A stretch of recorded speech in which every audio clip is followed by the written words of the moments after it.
This doctor risked everything to expose a hospital from hell. And then he mysteriously fell 15 stories near the hospital to his end. And now this case, buried for more than a year, suddenly became viral on Chinese social media, ranking first on Weibo at one point, and was among 5 or 6 other searches in the top ranking chart. In a country where nothing trends unless it's being allowed to, you have to ask the question, why now? Welcome to the latest mystery in China. His name is Dr. Luo Shuaiyu. Now, for clarity's sake, we're just going to call him Sean because it's easier to understand. He was a young resident doctor who joined Shanghai Second Hospital in Changsha City in 2021.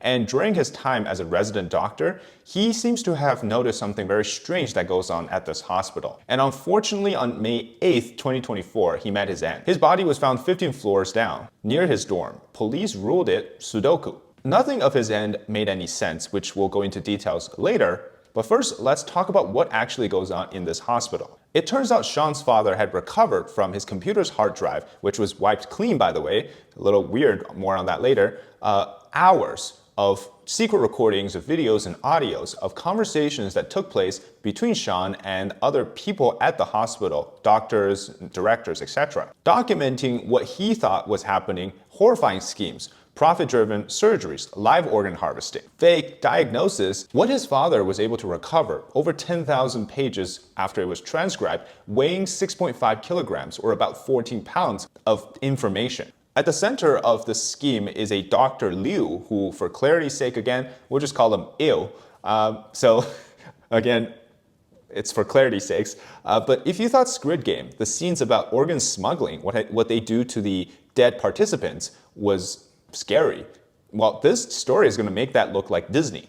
Because Il had made his surgery room into a butcher shop. What he had done, for example, remove healthy organs from patients who he says are determined to require that surgery. Well, it's for billing scams. Or things like telling people that they had cancer, needed cancer like chemo treatments, even though they were perfectly healthy. Or cases where they removed intestines from patients who didn't need the removal. Or some cases they stuffed stones inside their organs and cut them away, and then telling the patients, look, your organ had stones in it. 80% of the patients he operated on actually did not require the surgery. And when it comes to the cancer diagnosis, 92% of them didn't have cancer. So this wasn't healing, this was literally dismantling people for money. Of course, it didn't just stop with them. Here's a recording, take a listen.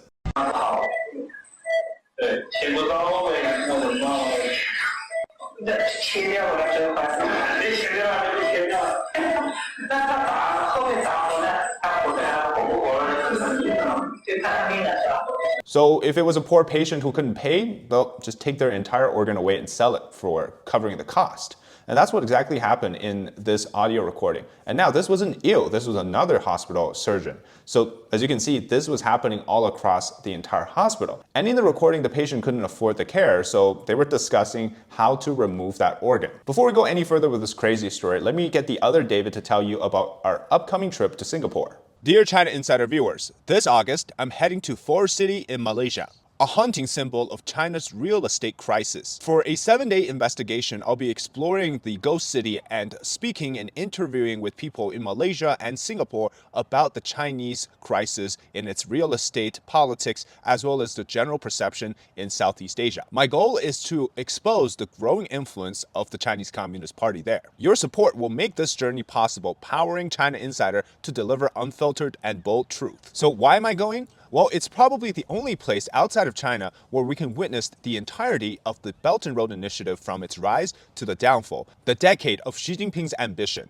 and possibly witness the beginning and the end of the CCP's economic might. I am once again asking for your financial support. Sorry, that was my best Bernie impersonation. But in all seriousness, by donating, you become the driving force behind our mission with China Insider going to Southeast Asia. And here is how you can join us. While we're so grateful for any amount of donation that you can provide to us for this journey, if you donate $15, you will receive a personalized thank you letter from me. By donating $35, you receive a personalized thank you letter from me and exclusive behind-the-scenes photos of this trip, which will capture moments you'll never see anywhere else. By donating $65, you will get a digital book packed with outtakes, unseen footage, and my personal reflection, offering a raw insider look into the ghost city and all of its former glory. It also includes all of the $35 tier donation rewards. And if you donate $100 or more, you will receive exclusive, never-for-sale merchandise from China Insider specifically tailored for this trip, which is a unique keepsake for our top supporters, plus all of the previous tier rewards. Your generosity will fund the equipment, travel, and production of this trip, and we just can't thank you enough for sticking with us for the journey so far, and we hope to bring you all of the best stories around China, and this trip definitely will be one that's worth remembering, so join us on the journey and donate today. Even worse, Sean discovered that they were actually collecting data for young children, and these are healthy individuals, to what we can conclude is a live donor base for organs. And of course, not of the dead, living donors. Here's another audio recording. This was one of the tasks he was given. He was tasked with collecting a set of 12 patients, children aged 3 to 9. Take a listen. 3到9个孩子，它有分3到5岁啊，6到9岁，然后男女各3例。每个组就是6例不，男女。穆院长和那个穆正南院长和谢主任牵头的。需要啥来着？需要的就是你出去多跑一跑，小孩子的一些体格征象，那补充信息上面就是这个小孩有没有腋毛啊，有没有什么其他的一些体征啊，然后他病史里面有哪些需要注意的，也就这样的，然后统计一个这样的表格汇总，然后每次如果有合适的供给的话，就收集这样的信息，就是要取他那个供体的下腔静脉血。下腔静脉血了，再要留一管大概10毫升，或者是比较难的。另外一个血管比较小，第二个它那个肾脏的话，它很脆弱。To identify suitable organ donors for the next 3 years. And that's a direct quote we heard in the audio recording. And what essentially he had to do was create a set of data for a number of patients. They're not talking about autopsy cases. They're talking about live donors. And another interesting thing, I had to ask some people who are in the medical fields, the director or the supervisor keeps mentioning drawing blood from the inferior vena cava, which is an unusual place to draw blood, right? But after searching online and asking around, it seems that in specialized cases where you do need to test for certain things like antibody or organ functionalities or an immediate need for organ transplant, it is a place that you can quickly draw blood from to determine some of the specific metrics for those particular cases. Obviously, this whole vena cava situation is highly invasive, so you wouldn't do this normally on regular, a planned blood sample collections. And in audio, we also hear that the director, I keep saying the director, the supervisor keeps saying that you have to be careful because these young children have weak organs or that their organs are very brittle, so that you have to be careful. Basically, it's an unnecessary blood test or blood sampling unless you're preparing this for organ transplant qualifications. So they don't say bodies, they keep saying donors over and over again. So that's again very suspicious. And doctors don't really talk like that unless that person is still alive.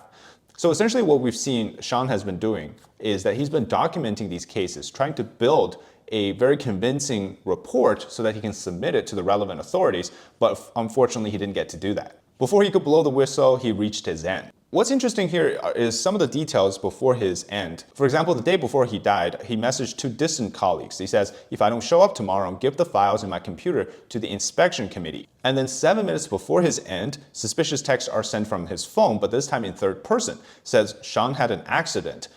Return to the original department to work. Yeah, totally normal for you to randomly refer yourself in third person just minutes before you somehow committed Sudoku. Also, regarding his actual jump, the body landed about 7 meters away from the building wall. And the spot where he supposedly Sudoku'd had a 1.5 meter guardrail. So the landing site was obviously, it was in the same building, but there's an 80 centimeter opening. So the person, Sean, had to navigate through a bunch of these situations of like difficult pathways, guardrails, and small openings to go from there. You couldn't have done this and then launch yourself 7 meters away, right? Physics doesn't work like that. And then they also found inside his dorm afterwards that the bed was messy, there were signs of struggles, drawers were flung open. They also found wads of cash with him. He had 25,000 yuan in cash, which is unusual for today's China because everything is digital, even large sums of payments are digital. So having a lot of cash on you means you're either participating in something illegal or you're about to do something illegal, Well, that's only about 3,500 USD. It's still a lot of money when it's in yuan. And also, between 2021 to 2023, the hospital had paid Zhang over 400,000 yuan in what they call is the labor remuneration, which essentially means he was paid to do some certain type of work, but he's just an intern.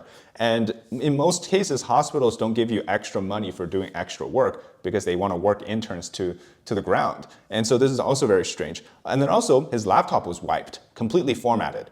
And his dad had to spend efforts trying to get a technician to recover the lost files, which actually they, of course, did.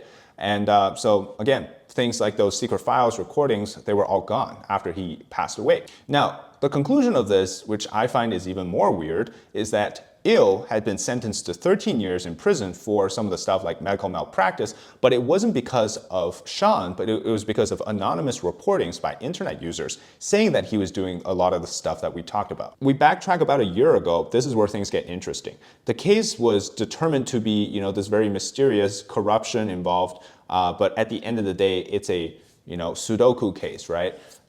But a year later, this case started to gain more traction in a country where we know that live organ harvesting, forced organ harvesting, is something that they will not accept to be true because, well, they would deny the fact that it's happening on a mass scale, and they have been denying it. The fact that they would not allow this type of situation to be admitted by their officials, foreign ministry, whatnot, is trending on Chinese social media, reaching top, #1 place, #3, #5, etc.